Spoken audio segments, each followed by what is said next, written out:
see my mother have to go through this again. Never, Jeffrey. Jeffrey, I hate you, mother. I hate you. Something's out of control. Don't Jeffrey, I kill you. Nobody gains anything by just to say more and more years. The important point is that the sentence is structured in such a way that this defendant will never again see freedom. The courtroom was shrouded in a disturbing silence.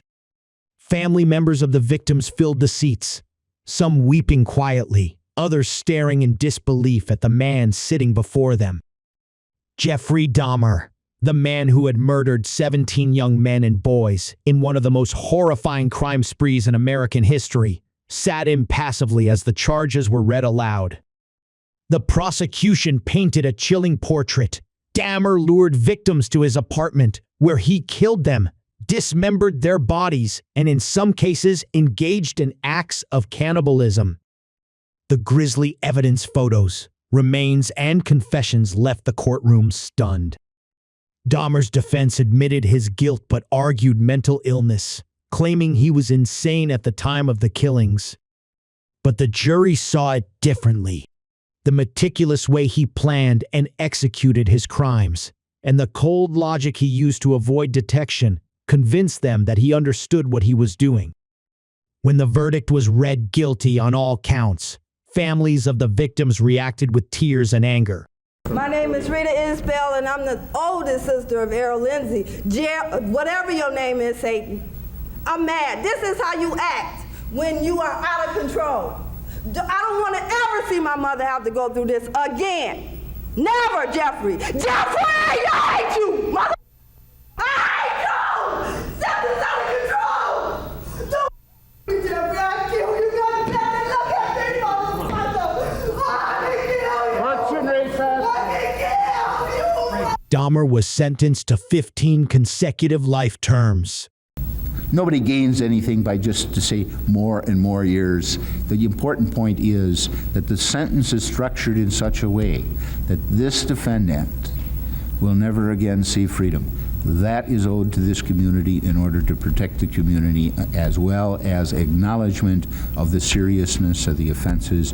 Those are the reasons. The sentence, of course, is to the state prison system. Though justice had been served, the horror of his crimes would never be erased.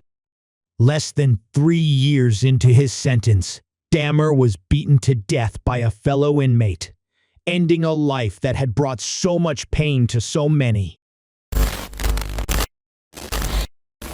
In a Russian courtroom, heavy with sorrow, the trial of Andrei Chikatilo unfolded like a nightmare. Families of victims, some waiting decades for answers, listened as prosecutors recounted the monstrous acts of the man accused of killing 52 women and children across the Soviet Union from 1978 to 1990. Chikatilo, a former schoolteacher, sat behind bars inside a metal cage standard for trials of the most dangerous criminals in Russia. His expression was blank as the charges were read, detailing crimes of rape, mutilation, and murder. His confession, once made under pressure, was later confirmed by overwhelming forensic evidence. His defense attempted to frame Chikatilo as mentally unfit, citing his erratic behavior and disturbing background. But the court, and much of the country, saw a predator who had manipulated his way through a broken system for over a decade. One by one, family members spoke of their lost sons, daughters, and siblings. Their words cut through the courtroom like knives. In 1992, Chikatilo was found guilty on all counts. He was sentenced to death and executed by a gunshot to the back of the head in 1994. Though his reign of terror ended, the trauma he inflicted still echoes through Russian history. The Florida courtroom was a media circus, cameras flashing, reporters swarming. Ted Bundy, the charming law student turned serial killer, stood trial for the murders of several young women. He was accused of killing more than 30 women across multiple states, though the real number may never be known. Bundy, unlike most on trial, represented himself. He cross-examined witnesses, delivered statements, and smiled for the cameras, fully aware of the spectacle surrounding him. His charisma had fooled many for years, but in court, the brutal truth emerged. Bundy was a manipulative killer who stalked, abducted, raped, and murdered his victims with chilling precision. The prosecution presented gruesome evidence, including dental impressions that matched bite marks on one of the victims. Survivors who had escaped his attacks testified, bringing powerful emotional weight to the proceedings. Despite his attempts to sway the jury, Bundy was convicted and sentenced to death. Bundy spent 9 years on death row before being executed in the electric chair in 1989. His case remains a chilling reminder that evil can wear a smiling face.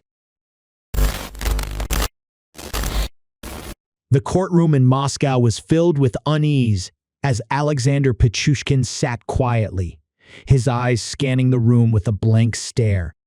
Known as the chessboard killer, he was accused of murdering 48 people, though he claimed his goal was to kill 64 for every square on a chessboard. His victims were mostly elderly men, lured to a secluded park under the pretense of friendship and vodka. Once there, Pichushkin bludgeoned them to death, often dumping their bodies into a sewage canal. Some victims were also found with a bottle rammed into their skulls, a gruesome signature. During the trial, the prosecution meticulously laid out his pattern of cruelty. Pichushkin showed no remorse.